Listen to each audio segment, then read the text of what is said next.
അഞ്ചരക്കണ്ടിയിൽ കാറും ആംബുലൻസും കൂട്ടിയിടിച്ച അപകടം. ഞായറാഴ്ച പുലർച്ചെ 3 മണിയോടെയായിരുന്നു സംഭവം. അപകടത്തിൽ യാത്രക്കാർ നിസ്സാര പരിക്കുകളോടെ രക്ഷപ്പെട്ടു.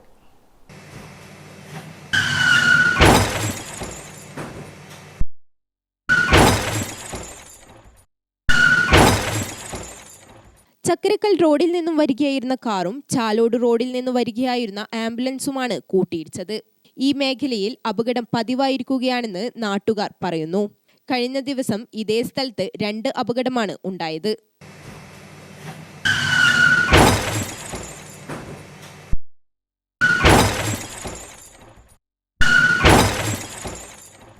ഇവിടെ നിരന്തരം ഉണ്ടായിക്കൊണ്ടിരിക്കുന്ന ഈ ആക്സിഡൻറ്റുകൾ ഏകദേശം ഇപ്പോൾ ഒരുപാട് വർഷങ്ങളിപ്പം കൂടിയിരിക്കുക. കാരണം ഒന്ന്, ഈ ഹൈമാസ് ലൈറ്റ് സ്ഥാപിച്ചതോടുകൂടി രാത്രി കാലങ്ങളിൽ വാഹനങ്ങൾ കടന്നു പോകുമ്പോൾ ലൈറ്റ് കാണാൻ സാധിക്കുന്നില്ല. പ്രധാനമായിട്ട് അപകടം ഉണ്ടാകുന്നത് അഞ്ചരക്കണ്ടി പരിചയമില്ലാത്ത ആളുകൾ വരുമ്പോൾ കൂടുതൽ അപകടങ്ങൾ.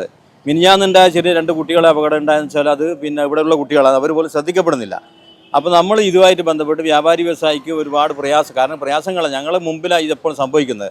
രാത്രി ഞങ്ങൾ കടവടച്ച് പോയി കഴിഞ്ഞാൽ രാവിലെ വരുമ്പോൾ ഒരുപാട് തകർന്ന വാഹനങ്ങളും കുപ്പിച്ചില്ലുകളൊക്കെ എപ്പോഴും നമ്മൾ സാക്ഷ്യം വഹിക്കുക. എന്തോ ദൈവാധീനം കൊണ്ട് വലിയൊരു അപകടം ഇവിടെ ഉണ്ടായിട്ടില്ല. ആ അപകടം ഉണ്ടായാൽ അധികൃതർ ബന്ധപ്പെട്ട് നമുക്ക് തോന്നും. കാരണം നമ്മൾ ഇതുമായിട്ട് ബന്ധപ്പെട്ട് പിണറായി പോലീസിൽ, മുമ്പ് കൂത്തുപറം പോലീസിൽ അങ്ങനെ ഞങ്ങളിപ്പോൾ അവർ ബന്ധപ്പെടാൻ പറഞ്ഞു നമ്മളോട്. ജില്ലാ റോഡ്സ് വിഭാഗത്തിൻ്റെ എക്സിക്യൂട്ടീവ് എഞ്ചിനീയറെ ബന്ധപ്പെടാൻ പറഞ്ഞു. നമ്മൾ പോയി നമ്മൾ കാര്യങ്ങൾ സംസാരിച്ചപ്പോൾ അവർ പറഞ്ഞൊരു മറുപടി, നമ്മൾ ആവശ്യപ്പെട്ടത് നിങ്ങൾ 4 റോഡ് ഒരു ഹമ്പിട്ട് തന്നാൽ മതി എന്നാണ്. അത് നിയമപരമായിട്ട് പാടില്ല എന്നാണ് പറയുന്നത്. അങ്ങനെയാണെന്ന് അതൊക്കെ വെറുതെ പറയാം. കാരണം നമ്മളിപ്പോൾ സ്കൂളുകളുടെ മുമ്പിൽ ഹമ്പ് കാണുന്നുണ്ട്. അപ്പോൾ ഇവിടെ ഒരു ഹമ്പോ അല്ലെങ്കിൽ സംവിധാനമാക്കിയിട്ടില്ലെങ്കിൽ നടക്കില്ല. പിന്നെയാണ് ഒരു പ്രാവശ്യം നമുക്ക് ഈയിടെ ഒരു സിഗ്നൽ ലൈറ്റ് സ്ഥാപിച്ചിട്ടുണ്ട് 4 റോഡിലും. അത് 2 തകർന്നു പോയിട്ടുണ്ട്. ആ സിഗ്നൽ ലൈറ്റൊന്നും ആരും ശ്രദ്ധപ്പെടുന്നില്ല. കാരണം വെച്ചാൽ ഒന്ന് രാത്രി ഈ പ്രകാശം ഉള്ളത് കൊണ്ട് തന്നെ അത് ശ്രദ്ധിക്കപ്പെടുന്നില്ല. അപ്പോൾ നമ്മൾ റോഡ്സ് വിഭാഗത്തിൽ ബന്ധപ്പെട്ട് നമ്മളെ ഭാഗം എന്തെങ്കിലും സാമ്പത്തിക സഹായം വേണ്ടി സംഘടന ചെയ്യാമെന്ന് കൂടി നമ്മൾ പറഞ്ഞിട്ടുണ്ട്. എന്നിട്ട് പോലും അവരതിനൊരു നിശാത്തമായ നിലപാടാണ് സ്വീകരിച്ചിട്ടുള്ളത്. ഇനിയിപ്പോൾ ഇവിടെ സംഭവിക്കുന്നത്, ഇനി വലിയൊരു ആക്സിഡൻറ്റ് സംഭവിക്കും മാത്രം അധികൃതരൊക്കെ വരും, അന്നേരം ഒരുപാട് ആളുകൾ വരും. അങ്ങനെ നമ്മൾ കണ്ടുവരുന്നത്. സിഗ്നൽ ബോർഡുകൾ സ്ഥാപിക്കാൻ അധികൃതരോട് പറഞ്ഞെങ്കിലും അവർ അതിന് തയ്യാറായില്ലെന്നും വ്യാപാരികൾ പറയുന്നു. ഞാനിപ്പോൾ ഏകദേശം ഒരു 10-12 കൊല്ലമായി ഇവിടെ കച്ചവടം ചെയ്യുന്നു. അപ്പോൾ എന്താ പറയുക, ഈ ജംഗ്ഷനിൽ എപ്പോഴും ഉള്ളൊരു സംഭവമായത് ഈ രാത്രി കാലങ്ങളിൽ ഒരു സിഗ്നൽ ലൈറ്റ് എന്ന് പറഞ്ഞാൽ നമ്മൾ പലവട്ടം ഇവിടുന്ന് പറഞ്ഞതാണ്.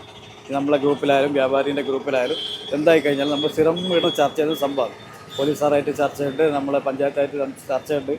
അപ്പോൾ എന്ത് പറഞ്ഞു കഴിഞ്ഞാൽ നമുക്ക് നാളെ ചെയ്യാൻ നമുക്ക് പരിശ്രമിക്കാമെന്നല്ലാത്ത വേറൊരു സംഭവം ഇത് നടക്കില്ല.